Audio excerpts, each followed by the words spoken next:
Hi hello guys, ನಮಸ್ಕಾರ. ನಾನು ನಿಮ್ಮ ಆರು ಕುಸುಮ ಯೂಟ್ಯೂಬ್ ಚಾನಲ್ನ ಮಾತಾಡ್ತಾ ಇರೋದು. Welcome back to my YouTube channel. ನಾನು ನಿಮ್ಮ ಕುಸುಮ, ಚಿಕ್ಕಮಗಳೂರು ಹುಡುಗಿ. ಇವತ್ತು ನಮ್ಮ ಮನೇಲಿ ಇಡ್ಲಿ ಮಿಕ್ಕಿದೆ. ಸೊ ನಮ್ಮಮ್ಮ ಇಡ್ಲಿನೆಲ್ಲ ಪುಡಿ ಮಾಡಿ ಇಟ್ಕೊಂಡಿದ್ದಾರೆ, ಮತ್ತು ಬೇಕಾಗಿರುವಂಥ ಸಾಮಗ್ರಿಗಳೆಲ್ಲ ಇಟ್ಕೊಂಡಿದ್ದಾರೆ. ಸೊ ಹೇಳೋಣ ಏನು ಮಾಡ್ತಿದ್ದಾರೆ ಅವರು ಅಂತ. ಇಡ್ಲಿಗೆ ಒಗ್ಗರಣೆ ಹಾಕ್ತಾ ಇದ್ದೀನಿ. ಫಸ್ಟು ಸಾಸಿವೆ ಹಾಕ್ತೀನಿ. ಮಿಕ್ಕಿರೋ ಇಡ್ಲಿನ ನಮ್ಮ ಮನೆಯಲ್ಲಿ ಉಪ್ಪಿಟ್ಟು ಮಾಡ್ಕೊಡ್ತಾ ಇದ್ದೀನಿ ಮಕ್ಕಳಿಗೆ. ಅವರು ತಿನ್ನಲ್ಲ ಇಡ್ಲಿ ಮಿಕ್ಕಿದ್ರೆ, ಅದಕ್ಕೋಸ್ಕರ ಅವ್ರಿಗೆ ಸ್ವಲ್ಪ ಉಪ್ಪಿಟ್ಟು ಥರ ಅದನ್ನು ಮಸಾಲೆ ಹಾಕಿ ಉಪ್ಪಿಟ್ಟು ಥರ ಮಾಡ್ಕೊಡ್ತೀನಿ. ಅದನ್ನ ಏನೇನು ಹಾಕ್ತಾಯಿದ್ದೀನಿ ಅಂದರೆ ಸಾಸಿವೆ ಒಗ್ಗರಣೆಗೆ ಹಾಕಿದ್ದೀನಿ. ಫಸ್ಟು ಸಿಗುತ್ತಿದೆ ನೋಡಿ ಗೈಸ್. ಈಗ ಸ್ವಲ್ಪ ಕಡಲೆಬೇಳೆ ಹಾಕ್ತಾಯಿದ್ದೀನಿ. ನಿಮಗೆ ಎಷ್ಟು ಬೇಕಷ್ಟು ಕಡಲೆಬೇಳೆ ಹಾಕೊಳ್ಳಿ. ನಮ್ಮ ಮನೆ ಜಾಸ್ತಿ ಕಡಲೆಬೇಳೆ ತಿಂತಾರೆ, ಅದಕ್ಕೆ ಸ್ವಲ್ಪ ಜಾಸ್ತಿ ಹಾಕ್ತಾಯಿದ್ದೀನಿ. ಅದಾದಮೇಲೆ ಸ್ವಲ್ಪ ಮೆಣಸಿನ್ಕಾಯಿನ ಒಗ್ಗರಣೆ ಹಾಕ್ತಾಯಿದ್ದೀನಿ. ನಿಮಗೆ ಎಷ್ಟು ಬೇಕು ಮೆಣಸಿನ್ಕಾಯಿ ಅಷ್ಟು ರುಚಿಗೆ ತಕ್ಕಷ್ಟು ಮೆಣಸಿನ್ಕಾಯಿ ಹಾಕ್ತೀನಿ. ಸ್ವಲ್ಪ ಕೆಂಪಾಗಲಿ.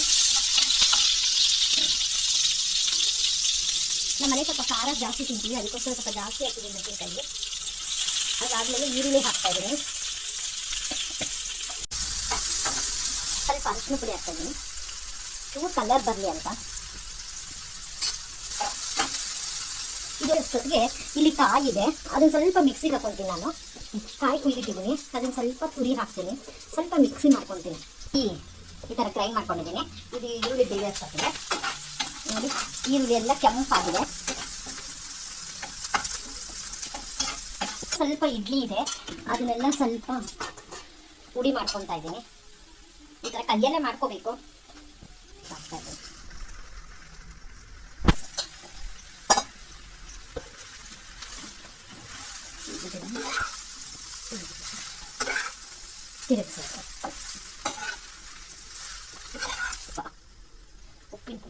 ಉಪ್ಪಿನ ಪುಡಿ ಸ್ವಲ್ಪ ಕಾಯಿ ತುರಿ ಸೇರಿಸಿದ್ದೀನಿ, ಅದು ಪುದ್ರಿಸ್ತಾ ಇದ್ದೀನಿ. ಲಾಸ್ಟಲ್ಲಿ ಸ್ವಲ್ಪ ನಿಂಬೆಹಣ್ಣಿನ ರಸ.